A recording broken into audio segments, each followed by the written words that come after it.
Hola, el tema que les traigo hoy se relaciona con un accidente que sufrió un buzo recreativo, el cual, a mi modo de ver, presentó manifestaciones muy claras y descriptivas.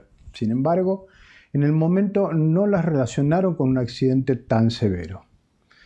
Hay hechos y situaciones que siempre se nos presentan como recuerdos muy vívidos y generalmente son los que ocurrieron entre nuestros 15 y 25 años de edad.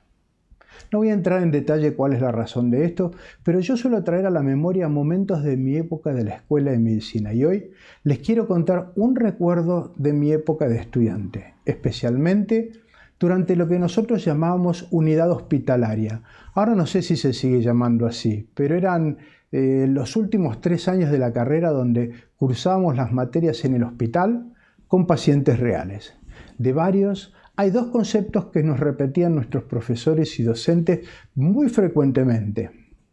Uno era hacer el diagnóstico al pie de la cama, lo que quería decir que recurriendo al interrogatorio del paciente, a la inspección, palpación, a la percusión, a la auscultación como herramientas para poder identificar las diversas manifestaciones de la enfermedad y de cómo buscarlas y cómo interpretarlas, llegar a un diagnóstico sin usar la tecnología. Y la otra es lo que nos decían algunos docentes. Ustedes han elegido una profesión en la que nunca dejarán de estudiar y actualizarse. De esta forma, conociendo las diferentes manifestaciones de las enfermedades, las van a poder diagnosticar. Si no las conocen, nunca van a poder hacer un diagnóstico correcto de esa enfermedad. Como dijo el Premio Nobel de Literatura de 1927, el francés Henri Bergson, el ojo solo ve lo que la mente está preparada para comprender. Es por esto que en esta nueva entrada de Microburbujas quiero relatarles un incidente que tuvo un buzo recreativo que terminó en un grave accidente.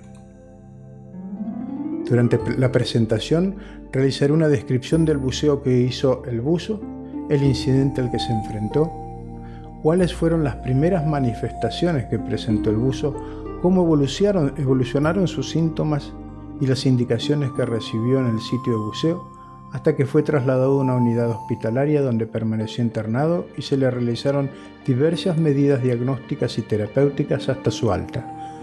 Haré una descripción de cómo llegué a hacer el diagnóstico, las secuelas que le dejó el accidente y el inicio del tratamiento recompresivo.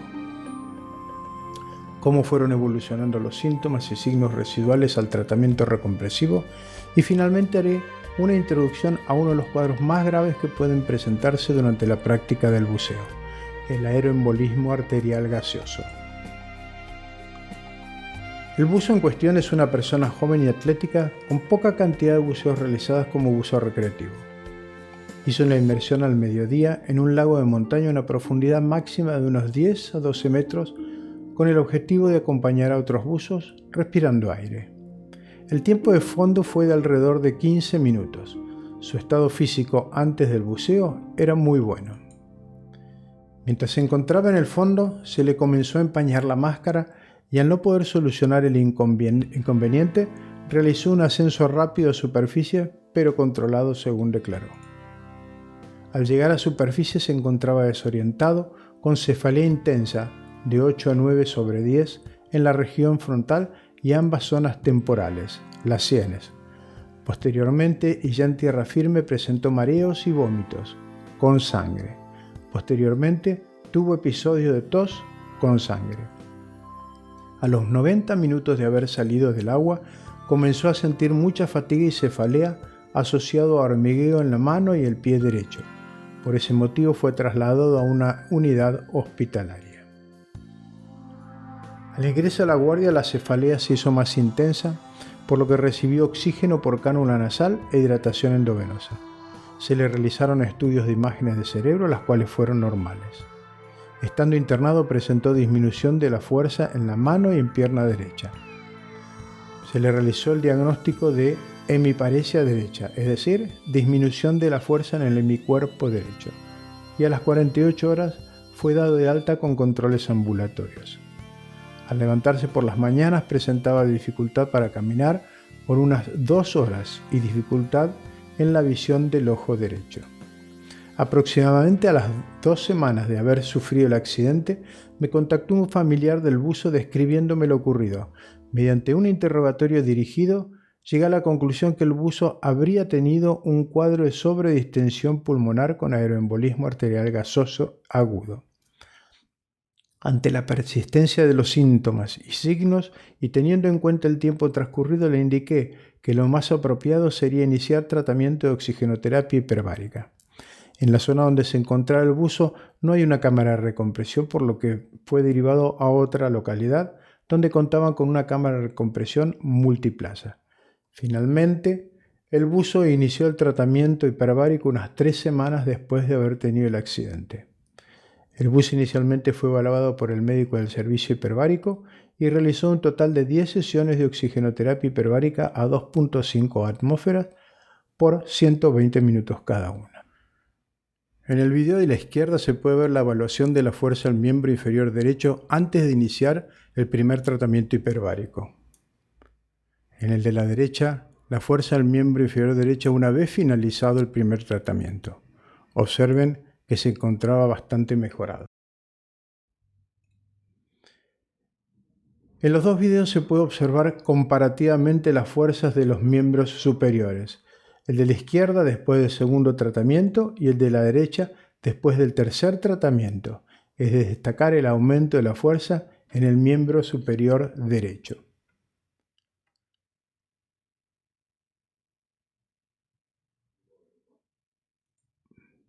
Una vez finalizados los 3 primeros tratamientos hiperbáricos, en el video podemos ver la evaluación de la marcha del buzo, muy cercana a la normalidad. El buzo regresó a su ciudad de origen, donde continuó con un plan de rehabilitación de fisio y kinesioterapia, recuperando totalmente la fuerza del miembro superior y del miembro inferior izquierdo. Actualmente realiza actividades aeróbicas, pudiendo correr diariamente sin dificultad 10 a 12 kilómetros. Como secuela más tardía fue la persistencia de la ceguera central en el ojo derecho, la cual fue recuperando lentamente. La pregunta que me surge es: si bien el buzo tuvo una evolución bastante favorable, opino que de haber sido diagnosticado inmediatamente después de haber tenido el accidente, hubiese sido tratado de forma más correcta y prontamente, lo que hubiera sido muy beneficioso para él. En la bibliografía internacional está claramente demostrado que cuanto más rápido se inicia el tratamiento definitivo, es decir, de recompresión de un paciente con un accidente descompresivo, mejor va a ser el resultado y la resolución de los síntomas. Pero claro, primero hay que llegar a hacer el diagnóstico. El aeroembolismo arterial gaseoso es la emergencia más grave que se puede presentar durante la práctica de buceo. Durante el ascenso, el aire de los pulmones del buzo aumenta de volumen, por la ley de Boyle, y este gas expandido tiene que poder escapar. Esto se logra respirando o expirando continuamente durante el ascenso.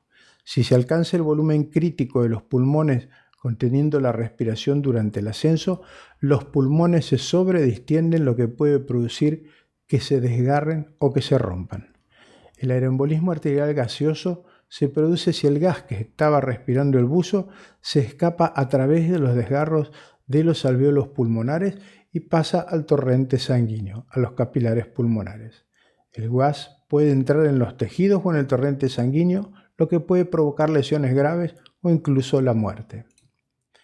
El Dr. Schiffer y sus colaboradores realizaron experimentos de descompresión en perros con la tráquea cerrada. Los animales desarrollaron enfisema intersticial pulmonar y aeroembolismo arterial gaseoso cuando la presión intratraqueal alcanzó un valor crítico de aproximadamente 90 milímetros de mercurio. En otro artículo clásico del año 1961 de los doctores Malhotra y Wright, demostraron que los cadáveres humanos recientemente fallecidos de 47 y 64 años desarrollaron un barotrauma pulmonar cuando se presurizaron sus pulmones a presiones intratraqueales de 73 a 80 milímetros de mercurio, mientras el tórax no estaba contenido por un vendaje exterior. Esto significa que en un humano la variación de presión que se produce por salir de 1 metro de profundidad donde se estuvo respirando un gas a presión hasta la superficie y si se retiene el gas en los pulmones, será suficiente para que se produzca la ruptura alveolar y generar un cuadro de aeroembolismo arterial gaseoso. Un pequeño grado de sobredistensión pulmonar puede soportarse bien por la elasticidad pulmonar, la inversión diafragmática y la compresión del corazón y las venas intratorácicas. La rotura pulmonar se produce cuando el parénquima pulmonar se estira más allá de sus límites y se desgarra por la sobrepresurización. El gas respirado por buzo en estas circunstancias puede ingresar a los capilares venulares pulmonares y alcanzar la aurícula y el ventrículo izquierdo, y allí se distribuirán por todo el cuerpo, pero muy especialmente siguiendo las arterias carótidas llegará al cerebro. En este esquema de la distribución de las arterias cerebrales vistas desde abajo, podemos ver algunas de las manifestaciones dependiendo de las arterias que se vean comprometidas. En esta tabla podemos ver la casuística presentada en un estudio retrospectivo de casos de aeroembolismo arterial gaseoso. La manifestación más frecuente fue la pérdida de conocimiento seguida en menor cuantía por otro tipo de manifestaciones. Y si tomamos en cuenta el caso de este buzo, vemos que presentó casi un 70% de las manifestaciones presentadas en el estudio anterior. Para ir finalizando, hagamos un análisis breve del accidente y su evolución. El buceo fue a poca profundidad, por lo que en sus tejidos no se disolvió una cantidad importante de nitrógeno. Esto descartaría a la enfermedad de la descompresión. Los síntomas aparecieron no bien el buzo alcanzó la superficie, por lo que nos hace sospechar con mucha certeza que estábamos ante manifestaciones de un aeroembolismo arterial gaseoso. Como no se sospechó el accidente descompresivo, el buzo fue tratado de forma acorde. De acuerdo con el estudio retrospectivo, los buzos con manifestaciones de aeroembolismo arterial gaseoso en un 60% de los casos se recuperan espontáneamente sin hacer nada, muy especialmente los buzos jóvenes, por efecto de la llamada plasticidad neurológica. Por otro lado, cuando se produce una anoxia aguda, que es la falta de oxígeno en el tejido nervioso, alrededor del foco se genera lo que se ha denominado zona de penumbra, que es tejido nervioso que no ha muerto, pero por la baja cantidad de oxígeno su metabolismo está parado, está aletargado, y si se deja pasar el tiempo es probable que muera. Pero si se interviene, como en este caso con la oxigenoterapia hiperbárica, ese tejido tiene muchas posibilidades de recuperarse. Para finalizar, quiero regresar a la primera diapositiva. Tengan siempre presente este concepto. Si no lo conocen, nunca lo van a poder ver. La importancia de la actualización del conocimiento como buzos en el presente va de la mano de un entorno que es cambiante y que trae aparejado un aprendizaje de conocimientos para el manejo y la aplicación de tecnologías, desarrollando habilidades y destrezas asociadas a la incorporación de conocimientos referente a las manifestaciones de las diversas modalidades en las que se presentan los accidentes descompresivos. De esta manera, podremos interpretarlos como tal y tomar las medidas inmediatas necesarias, al igual que las preventivas para ocasiones venideras. Como alguien mencionó en algún momento, tu futuro no va a depender de lo que sabes, sino de lo que aprendas. Muchas gracias, los espero en la próxima entrada de Microburbujas.